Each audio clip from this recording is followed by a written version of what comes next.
Hello बच्चों, नमस्कार, जय हिंद। आज की वीडियो में हम लोग सीखने वाले हैं भिन्नों का घटाव, यानी भिन्नों का घटाव किस प्रकार से किया जाता है। तो हमने दो तरीके के यहाँ पर क्वेश्चन लिखा है। एक तरीके क्वेश्चन हमने लिखा है जब भिन्नों का हर समान होता है उस कंडीशन में हम लोग कैसे भिन्नों का घटाव करते हैं। अगर भिन्नों का हर असमान हो यानी एक जैसा न लिखा हो तब हम लोग क्या करेंगे। तो आज की वीडियो में हमने दो तरीके के सवाल लिए हैं। इन दोनों सवालों के माध्यम से मैं आपको बहुत अच्छी तरीके से समझा दूंगा। तो आइए वीडियो को स्टार्ट करते हैं। पहला हमारा क्वेश्चन है 6/5 माइनस का 3/5। अब यहाँ पर देखना यह होगा कि यहाँ पर दोनों का हर एक जैसा लिखा है। दोनों का एलसीएम कितना आ जाएगा। एलसीएम की बात करें तो दोनों का लासा यहाँ पर 5 आ जाएगा। 5 का अंश कितना हो जाएगा। 5 का अंश यहाँ पर 6 लिखा है। 5 का अंश यहाँ पर कितना लिखा, 3 लिखा है। बीच में माइनस लगा है, माइनस लगा देंगे। अब देखिए यहाँ पर इसको घटाएंगे, यानी कि यहाँ पर 6 से 3 को घटाएंगे। कितना होगा, 6 में से 3 माइनस करने पर कितना बचेगा, तो हम कहेंगे 3 बचेगा। और नीचे कितना लिखा, हर में 5 लिखा है, तो यही 3/5 आपका क्या हो जाएगा, आंसर हो जाएगा। तो ये सवाल बहुत ही आसान था। उम्मीद है आप लोग ये सवाल सीख गए होंगे। अगर हर एक जैसा लिखा हो तो उस कंडीशन में आपको करना क्या है, यानी अंश वाली संख्याओं को घटाना होता है। हर को घटाना नहीं होता है, केवल अंश को हम लोग घटाते हैं। यहाँ पर हर को हमने एक बार लिखा और अंश में क्या लिखा था, 6 माइनस का 3। तो अंश में हमने लिखा 6 माइनस 3। 6 में से 3 को माइनस किया, बचा यहाँ पर 3 और नीचे क्या था, 5। और यही तुम्हारा क्या हो जाएगा, आंसर। आइए दूसरे क्वेश्चन की हम लोग बात करें। दूसरे क्वेश्चन में क्या है, दूसरे क्वेश्चन में यहाँ पर जो है हर एक जैसा नहीं लिखा है।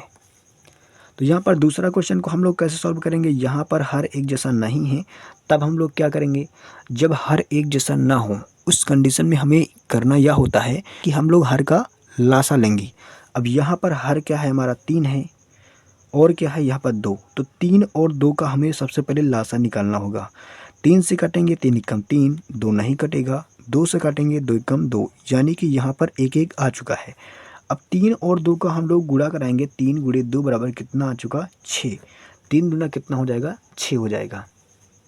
3 गुणे 2 बराबर कितना हो गया, यहाँ पर 6 हो गया, यहाँ पर 6 हो गया। अब देखिए यहाँ पर एलसीएम कितना आ जाएगा, एलसीएम आ जाएगा 6।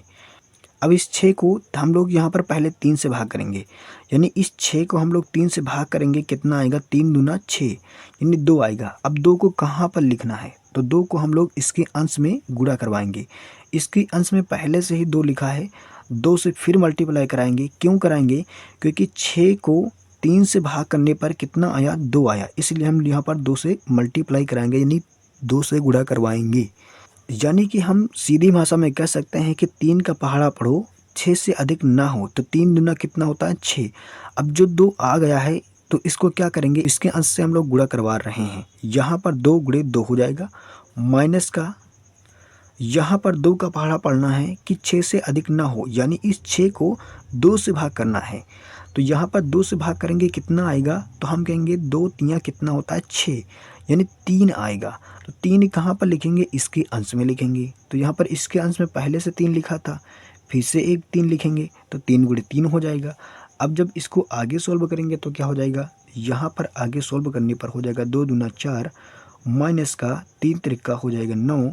नीचे कितना लिखा है, नीचे लिखा है आपका 6, तो नीचे लिख लेंगे 6। अब यहाँ पर -9 वाली संख्या बड़ी है और 4 वाली संख्या छोटी है, तो 9 में से 4 को माइनस करेंगे, कितना आएगा, 9 में से 4 को माइनस करने पर आएगा 5। और माइनस वाली संख्या बड़ी है, इसलिए माइनस का चिन्ह लगाएंगे। नीचे कितना हो जाएगा, नीचे आपका 6 हो जाएगा, क्योंकि 6 अकेला है तो नीचे 6 अकेला लिख देंगे। तो यहाँ पर आपका आंसर क्या आ जाएगा, यहाँ पर आपका आंसर आ जाएगा -5/6। तो इस तरीके से आप सवाल को सॉल्व कर सकते हो। बहुत आसान तरीका है। आई होप आज की वीडियो में आप सीख चुके होंगे कि भिन्नों का घटाव किस प्रकार से किया जाता है। दोस्तों मिलेंगे अगले वीडियो में, तब तक के लिए जय हिंद जय भारत। वीडियो देखने के लिए आपको बहुत बहुत धन्यवाद।